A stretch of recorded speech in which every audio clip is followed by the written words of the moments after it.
Tabernacles stood for 40 years.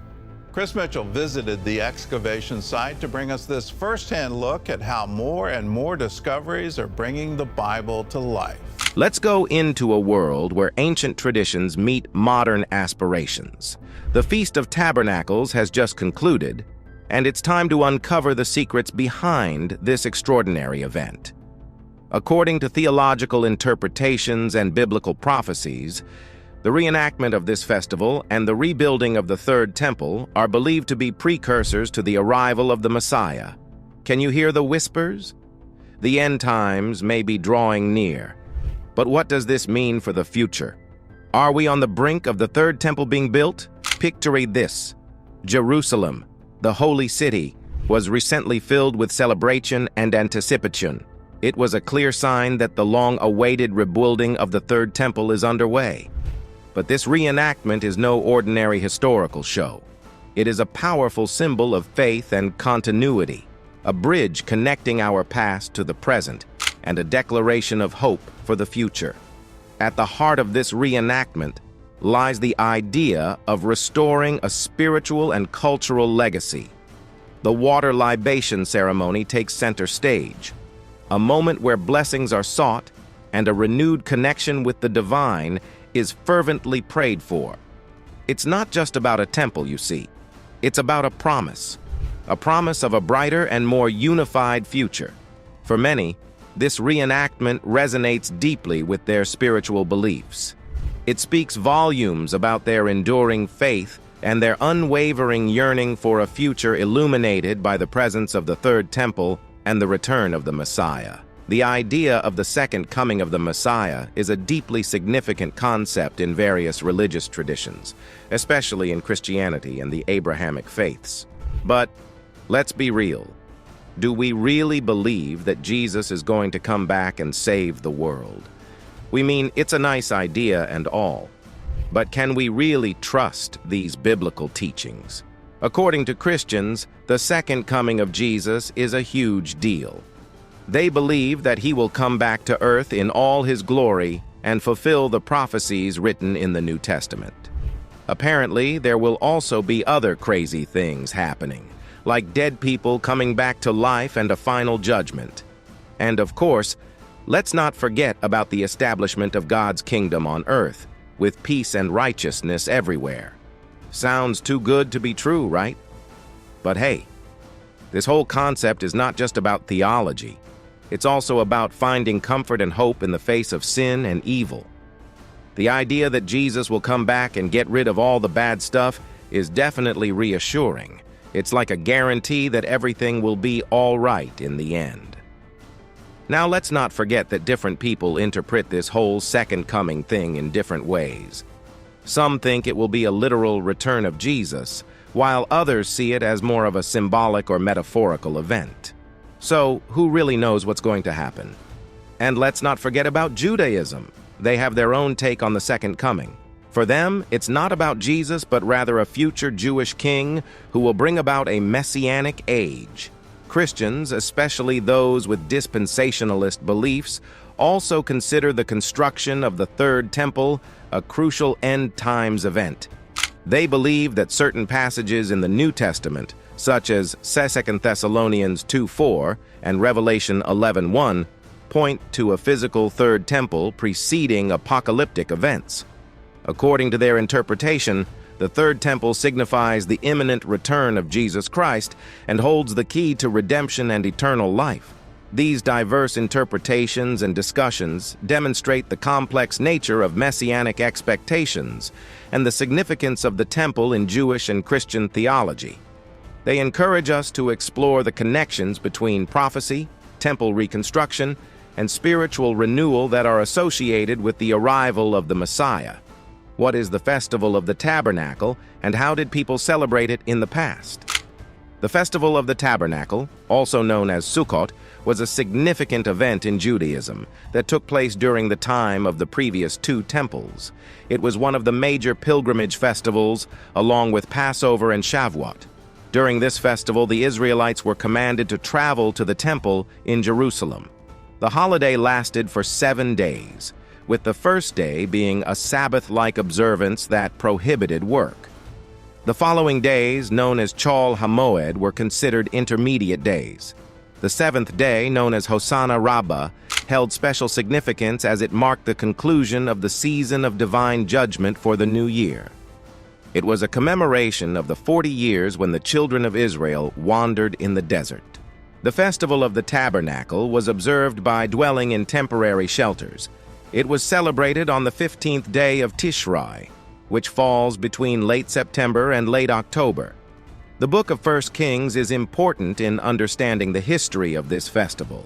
It is part of the larger narrative known as the Deuteronomic history, which includes the books of Joshua, Judges 1 and 2 Samuel, and 1 and 2 Kings.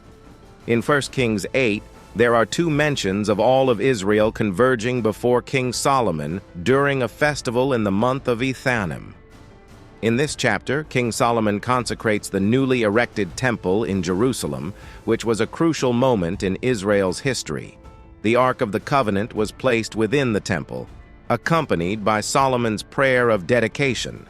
Thus, the gathering during Sukkot held profound significance and fulfilled the pilgrimage commandment, marking the end of the crucial role of the temple in Jewish religious life.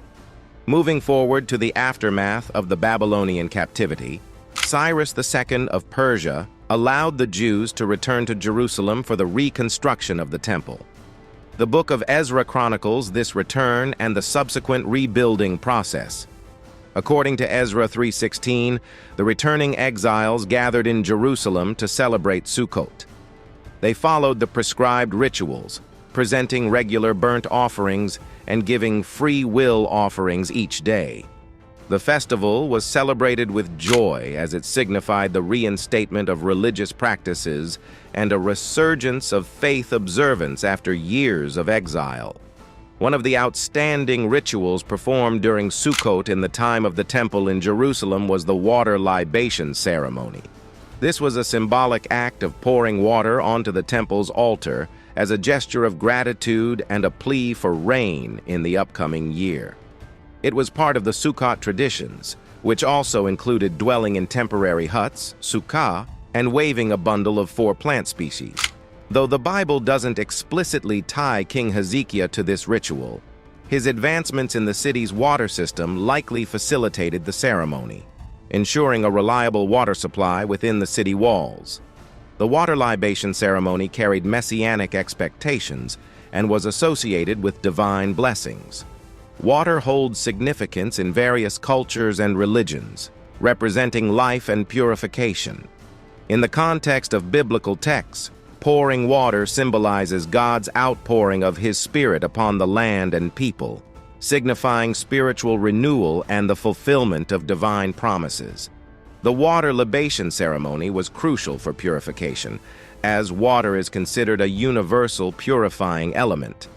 In Jewish law, halakha, purity was a prerequisite for participating in various religious activities, including temple services. By pouring water onto the altar, the priests engaged in a dual act of offering to God and symbolically cleansing themselves and the entire community. The water used in this ceremony was drawn from the Siloam pool southeast of Jerusalem's Old City in a golden flask and was poured along with wine into designated funnels leading to the altar base. After the water libation ceremony, a celebration called Simchat Bet HaShoeva, or the Joy of the Water Drawing, would ensue. This celebration featured music, dance, torch juggling, and scholarly lectures.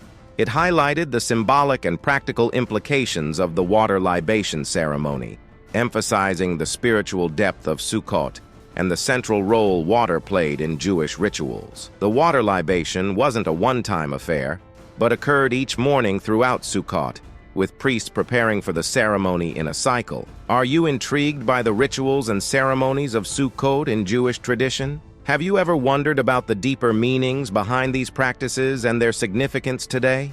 Water plays a crucial role in these observances, symbolizing life, purification, and divine blessings. In fact, pouring water onto the altar during the water libation ceremony becomes a powerful expression of gratitude and a fervent prayer for continued blessings. But did you know that the water libation ceremony holds even greater importance for groups advocating the rebuilding of the Third Temple? For these groups, the water libation ceremony represents a pivotal step towards restoring the full temple service and is believed to herald the arrival of messianic redemption. Recently, the Temple Institute, an organization dedicated to preparing for the construction of the Third Temple, has reenacted this ceremony to educate people about its profound significance. Led by esteemed rabbis and dressed in biblically mandated priestly garments, participants gathered at the Dung Gate, where the procession began. The musically gifted Levites led the way with joyful melodies, filling the ancient walkways as the crowd sang and danced. Along the route, the sound of pure silver trumpets added a touch of solemnity to the event. It goes beyond constructing a physical structure. It represents the revival of ancient religious practices and rituals. The water libation ceremony, in particular, bridges the gap between past temples and the envisioned new one, affirming a deep faith in divine providence and strengthening the connection to historical traditions that have shaped the religious and cultural identity of the Jewish community. It plays a pivotal role in the spiritual and cultural revival accompanying the rebuilding of the temple. The anticipation of the coming of the Messiah is deeply intertwined with the concept of salvation, as seen in the verse from Isaiah, "With joy you will draw water from the wells of salvation." Some Jews, especially those of Orthodox descent, believe that the water libation ceremony will play a significant role in the restoration of Jewish worship in the Third Temple. As the waters are poured during the reenactment, the hopes of generations rise, longing for the Third Temple and a brighter and more unified future. This raises the question: do you share in the belief that the Third Temple in the Scriptures is a spiritual awakening of the children of God? Or do you also believe, like Orthodox Judaism, that the physical rebuilding of the temple is necessary for the coming of the Messiah? Whose views resonate with you? As we delve into the significance of these rituals, let us also reflect on our own spiritual preparations. Just as the Third Temple is eagerly awaited, Christians also anticipate the second coming of Christ. Are you ready for his return? Let us ensure that our bodies, the temples of God, are consecrated and purified for his coming. The reenactment of the water libation ceremony serves as a reminder to spiritually prepare ourselves for the fulfillment of the gospel. That's all for now. Don't forget to like, share, and subscribe.